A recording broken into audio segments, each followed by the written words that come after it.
The Hubble Space Telescope has been collecting light from the universe since April 1990. In 34 years of continuous operation, it has logged more than 1 million observations, transmitted over 160 terabytes of raw data to Earth, and contributed to the publication of more than 19,000 scientific papers. It has measured the expansion rate of the universe to within 2%, confirmed the existence of supermassive black holes at the center of virtually every large galaxy it has examined, and provided the data that established dark energy as a real physical phenomenon accounting for 68% of the total energy content of the cosmos. The numbers Hubble has produced are precise, reproducible, and peer-reviewed by the most rigorous scientific community in human history. And those numbers, followed with complete honesty to their logical conclusions, generate theories so structurally disturbing that the scientists who first arrived them have made a consistent and documentable choice. They do not publish them. They present softened versions at conferences. They revise the most alarming conclusions out of their papers before submission.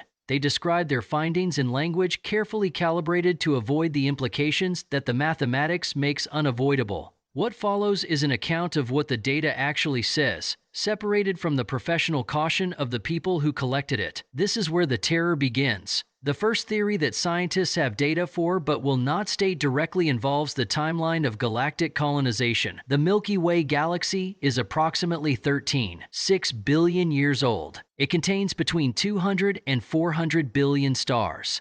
The Kepler Space Telescope, which monitored 150,000 stars continuously from 2009 to 2018, determined that approximately 22% of Sun-like stars host an Earth-sized planet in their habitable zone. Applied to the galaxy as a whole, this produces a conservative estimate of 11 billion potentially habitable Earth-like planets in the Milky Way alone. Stars older than our Sun by 1 billion years exist in significant numbers in the galaxy, meaning planets capable of hosting life have existed for billions of years, longer than Earth has. If a civilization emerged on any of those planets and developed self-replicating probes, the mathematics of exponential replication, applied at even 1% of the speed of light, produces complete colonization of the Milky Way in under 4 million years. 4 million years is approximately the time since our ancestors diverged from chimpanzees. It is, on galactic timescales, nothing. The data says the galaxy should have been thoroughly colonized and then colonized again multiple times before our solar system formed.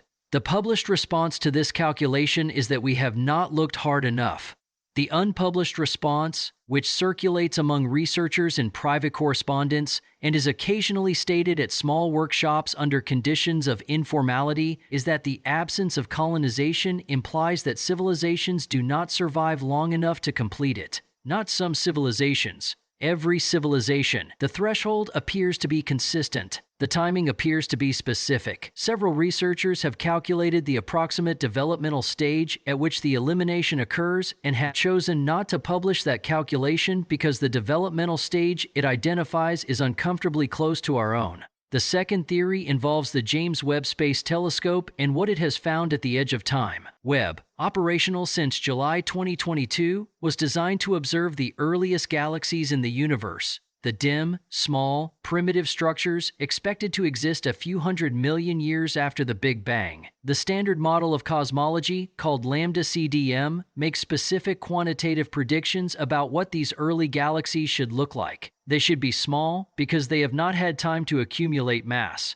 They should be irregular because the processes that produce orderly spiral and elliptical galaxies take billions of years. They should be few because star formation was just beginning. Webb looked at the early universe and found none of these things. Instead, it found massive, fully formed, structurally mature galaxies existing just 300 to 500 million years after the Big Bang. Galaxies containing as many stars as the modern Milky Way, with regular morphology and high stellar densities that the standard model says cannot exist that early. The published response has been a series of increasingly strained modifications to lambda CDM, adjustments to assumptions about star formation efficiency, dark matter behavior, and reionization history that can, with sufficient mathematical flexibility, be made to accommodate the observations while preserving the basic framework. Several papers in preprint form have stated the alternative directly, that the standard model of cosmology is not merely strained but wrong in a fundamental way, that the universe is older than we think or organized differently than we think at the deepest level, and that the implications of this for our understanding of physical law are severe. These papers are revised before publication. The alternative conclusion is removed. The published versions report anomalies and request further observation. The anomalies are not small. They are not at the margins. They are in the center of the data, and the scientists looking at them know it. The third theory involves dark matter and what it might be. The existence of dark matter is inferred from its gravitational effects on galaxies, galaxy clusters, and the large-scale structure of the universe. It accounts for approximately 27% of the total energy content of the cosmos. It does not emit, absorb, or reflect electromagnetic radiation of any known wavelength. Every direct detection experiment ever conducted has found nothing. The Large Underground Xenon experiment found nothing. The XENON-1T experiment found nothing. The Panda X experiments found nothing. The Lux Zeppelin experiment, the most sensitive direct detection instrument ever built, found nothing. Decades of searching across every theoretically motivated mass range for weakly interacting massive particles have produced no signal. The published response to this is that we need more sensitive detectors and should expand the search to other particle candidates. The unpublished response, which has appeared in frank assessments at physics conferences and in private communications that have occasionally become public, is that the null results are not a failure of sensitivity but a genuine absence of the expected signal, and that dark matter may not be a particle at all, but a modification of gravitational physics that our theoretical framework cannot accommodate without dismantling assumptions so fundamental that the field is not ready to do it. One researcher described this situation in a private email that was later shared publicly as knowing the answer is wrong and not being able to say so in print because there is nothing ready to replace it with. The data supports this assessment. 30 years of null results in direct detection is not consistent with most theoretical frameworks that have been publicly committed to in the literature. The commitment precedes the willingness to acknowledge what the data says. The fourth theory involves the measurement of the Hubble constant and what the discrepancy in its measured values implies. The Hubble constant describes the rate at which the universe is expanding. It can be measured in two independent ways. The first uses the cosmic microwave background, the thermal afterglow of the Big Bang, to calculate what the expansion rate should be based on the physics of the early universe. The second uses standard candles, Type Ia supernova and Cepheid variable stars, to measure the expansion rate directly in the local universe. These two measurements disagree by approximately 9%, a discrepancy known as the Hubble tension. It has been measured by multiple independent teams using multiple independent methods and has not resolved itself as measurement precision has improved. It has gotten worse. The published response is that the discrepancy is real and that new physics beyond the standard model will likely be required to explain it. What is not published, but is understood by cosmologists working in the field, is that a 9% discrepancy between the early universe prediction and the local measurement, if it is genuine and not a systematic error, implies that something changed in the physics of the universe between the early epoch and the present, something that our current theoretical framework does not contain and cannot easily accommodate without revising assumptions about the nature of dark energy, the constancy of fundamental constants, or the topology of spacetime on large scales. Each of these revisions, if required, would generate implications for our understanding of physical law that extend far beyond cosmology into the foundations of physics itself. The published papers ask for more data. The private conversations ask different questions. The fifth theory involves the neurological basis of consciousness and what quantum mechanics implies about it. A small but significant group of physicists and neuroscientists working at the intersection of quantum field theory and cognitive science have developed mathematical frameworks suggesting that consciousness is not an emergent property of neural complexity but a fundamental feature of quantum mechanical systems. The most developed version of this framework, associated with the work of Roger Penrose and Stuart Hameroff, proposes that quantum processes in microtubules within neurons are responsible for conscious experience, and that these processes are connected to the objective reduction of the quantum wave function in a way that makes consciousness a physically irreducible phenomenon. The published criticism of this framework has been extensive and largely effective in demonstrating that the thermal noise in biological systems would destroy quantum coherence far faster than any computation relevant to consciousness could occur. But a subset of researchers working from a different direction, approaching the problem through quantum field theory rather than quantum mechanics, have produced calculations suggesting that the observer dependence of quantum mechanical reality is not merely an interpretational preference, but a structural feature of the formalism, and that physical systems requiring an observer to have definite properties may have implications for what happens to those properties when observers cease to exist. These calculations are not published in mainstream physics journals. They are discussed in contexts that allow for theoretical speculation without the expectation of experimental falsification. The implication, which none of the researchers involved will state in print, is that civilizations that stop observing may produce local discontinuities in physical consistency in their region of spacetime, and that the silence of the cosmos may be partly explained by the physical consequences of civilizations ceasing to function rather than merely ceasing to broadcast. The sixth theory involves the origin of life and what the mathematical difficulty of abiogenesis implies about the probability of intelligence. The transition from complex chemistry to the first self-replicating molecule is the foundational event of biology, and despite decades of experimental work, it has not been reproduced in a laboratory. The Miller-Urey experiment and its successors have demonstrated that amino acids and nucleotides can form under plausible prebiotic conditions. What has not been demonstrated is how these components organize themselves into a system capable of self-replication with heritable variation, which is the minimum requirement for Darwinian evolution to operate. The probability calculations for this transition, when performed rigorously, produce numbers so small that even given the billions of years available on early Earth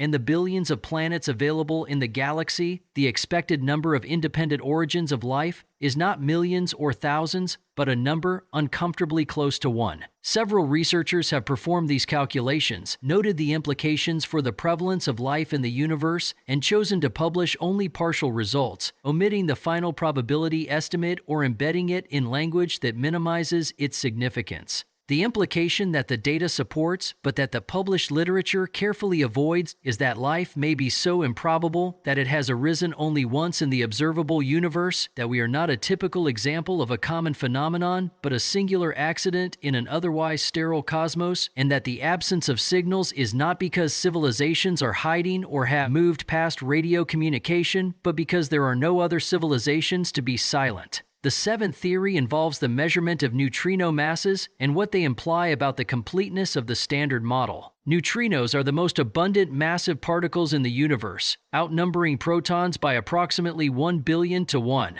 The Standard Model of particle physics originally predicted that neutrinos are massless.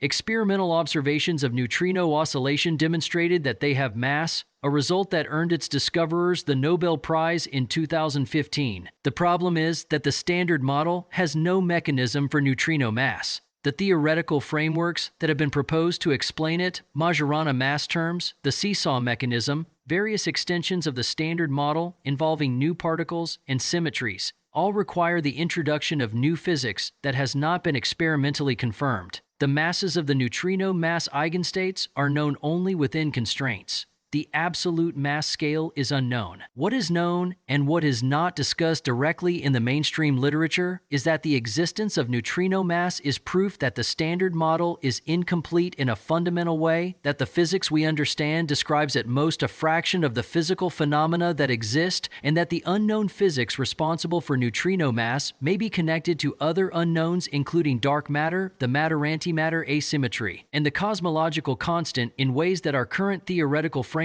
cannot reveal because it does not contain the relevant variables. The eighth theory involves artificial intelligence and the technological singularity as a universal filter. Several researchers working in both artificial intelligence and astrobiology have independently calculated the trajectory of technological development from the moment a civilization first develops digital computing to the moment it develops artificial general intelligence, and have found that this trajectory, when measured in years, is extremely short relative to the timescales of civilizational stability. The calculations suggest that the window between developing radio technology, which makes a civilization detectable, and developing artificial general intelligence, which may fundamentally alter or end the civilization in its biological form, is measured in centuries at most. Applied universally, this implies that every civilization in the galaxy that has passed through the radio window is now either post-biological, in a form we cannot recognize or detect, or extinct. The published version of this argument is presented as a possible explanation for the Fermi Paradox among many. The unpublished version, derived from modeling the specific dynamics of intelligence explosion and the likely goals of a recursively self-improving artificial system, suggests that post-biological civilizations operating at computational speeds orders of magnitude faster than biological thought would have no incentive to broadcast radio waves or build structures detectable at interstellar distances, and that the silence is not absence but invisibility. We are looking for civilizations that resemble us at a stage of development that no surviving civilization still occupies. Every civilization that was where we are now is no longer where we are now. The transition appears to be rapid, appears to be universal, and appears to be one way. We are not special. We are scheduled. The ninth theory involves the fine structure constant and whether it is actually constant. The fine structure constant, approximately 1 divided by 137, governs the strength of electromagnetic interactions and is one of the most precisely measured quantities in physics. It is dimensionless and is the same regardless of the reference frame or energy scale at which it is measured. Several observations of quasar absorption spectra at high redshift, meaning at large distances and therefore at earlier times in the history of the universe, have suggested that the fine structure constant may have had a slightly different value in the early universe.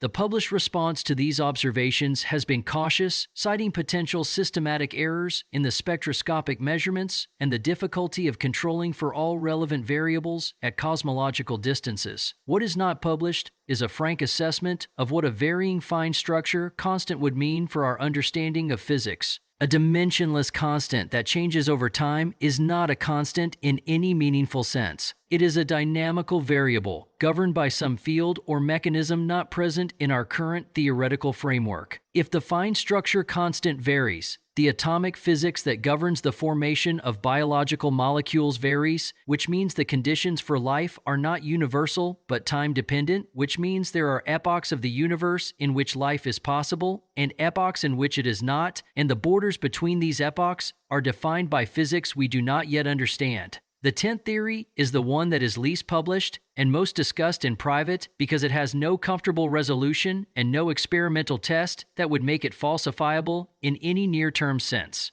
It is the theory that the silence of the universe is not a puzzle to be solved but an answer to be accepted, that the data from 60 years of SETI, combined with the mathematics of galactic colonization, combined with the age of the universe, combined with the exoplanet statistics from Kepler and TESS, combined with the null results from every direct detection experiment for dark matter, combined with the anomalous early galaxies found by Webb, combined with the Hubble tension, combined with the biological improbability of abiogenesis, and combined with the trajectory of artificial intelligence development, all point to the same conclusion when assembled together. The conclusion is that intelligence is a transient phenomenon in a universe that does not favor its long-term persistence, that every civilization that has ever reached the point of asking these questions has subsequently failed to survive them, and that the asking itself is a reliable indicator of proximity to the end. The researchers who have assembled this argument in its complete form have not published it. Some have discussed it in conversations that were later recorded and shared without their consent. Some have alluded to it in the final paragraphs of papers on adjacent topics. None have put their name on a paper that states it directly, because stating it directly means accepting that the data leads here, and that humanity, which has now been asking these questions for approximately 60 years, while simultaneously developing nuclear weapons, engineered pathogens, and artificial general intelligence is not a species that has escaped the pattern. It is a species that is currently inside it, moving in the direction that every other species that reached this point has moved, and the silence of the sky is not a mystery waiting to be solved. It is a precedent, and we are not the exception to it. We are simply the latest example of a rule that is held without a single documented exception, for as long as the universe has been old enough to produce minds capable of noticing it.